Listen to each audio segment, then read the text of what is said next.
Howdy, y'all. This is Paul, the Redneck Thinker. What we have here is a channel to communicate. I want you folks to be thinking by the time you leave my videos. Why? Because I'm tired of people talking via what other people tell them to think. So, watch my video and enjoy the chance to think for yourself. Oh, and if you don't mind, like, subscribe, comment. And I've got a link tree down below that's got my social media, and it has my Patreon if you want to help out. Thank y'all. So, I have found a story that it has a lot of intrigues to it, but it also shows that we've got a police department in Memphis that doesn't know how to handle stuff. What happened is that a MPD officer who worked on the crime watcher's little desk decided to embezzle money. She got found out, and then she decided, hey, I'm going to resign. And so she ended up getting convicted and sent to federal prison. But MPD kept it all quiet. That's the weird part. I understand the reasoning, but it doesn't make any sense when you realize the modern world and the way that media works. So let's talk about this craziness that happened with the Memphis PD. Okay, so it looks like she stole, her name is Erica Hutchinson, spelled Arica instead of with an E, stole somewhere between, or somewhere, I've seen two different figures. Either over 18,000 or over 18 or over 20,000.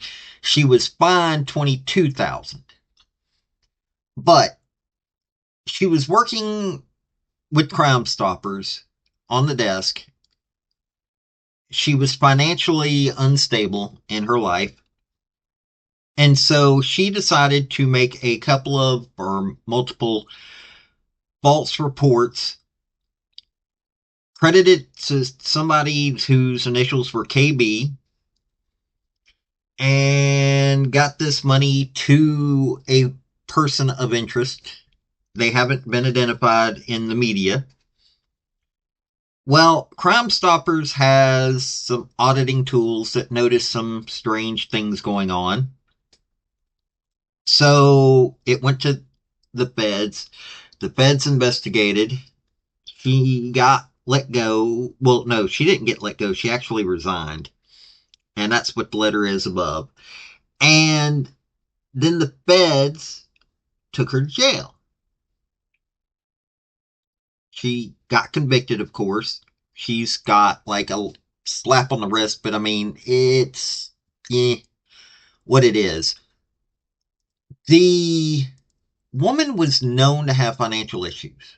They said she was a really nice, sweet person, but everybody knew she had financial problems. So why are you going to put her in a program that she could do something like this? I mean, yeah, okay, she was a cop. Okay, sentenced to 6 months plus 2 years supervised release. She'll be forced to pay $20,000 to $22,000 in restitution. Her sentence comes with other requirements: mental health assessment, financial literacy classes, and drug and alcohol abuse treatment. Oh, and by the way,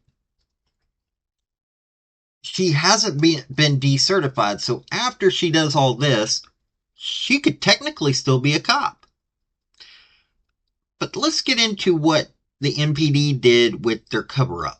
So, after all this happened, instead of MPD announcing, hey, we had an officer that did this, they took some money from Crime Stoppers. She's going to have to pay it back via court cost, or, well, the fines, and let it go at that. You know, there were going to be some questions. One of the local news organizations was doing an investigation. It was WREG, there in Memphis happened to uncover this while looking into some stuff dealing with federal crimes in Memphis. This turned into a situation in which now everybody's asking, why did you cover this up? They're claiming that they covered it up to keep from outrage happening because it was Crime Stoppers and they might cause people to worry about the financial stability of Crime Stoppers. But instead, what it's done now is cause people to wonder, what else is MPD covering up? Quite literally, all they had to do was go, hey, this is what happened. They got caught. We have auditing software that makes sure everything is on the up and up. And this would have taken care of it. It really does boggle the mind. Everything can be found. If it's not completely erased or completely blocked, it's going to be found.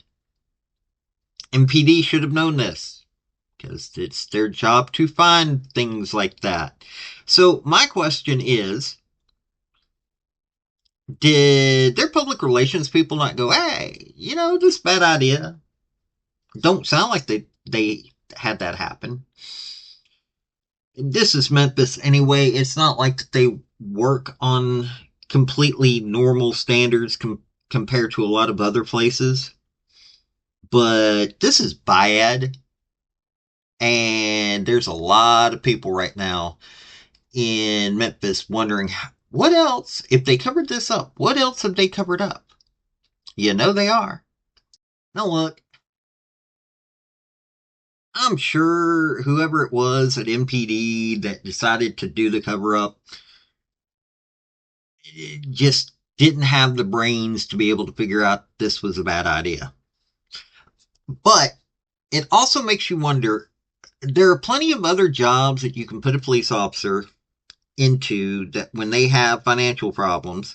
For that matter, why didn't one of her bosses go, hey, what's going on?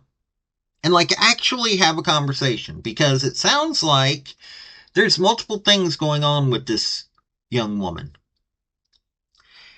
And it also looks like MPD, there's a reason why cops have to have some credit checks.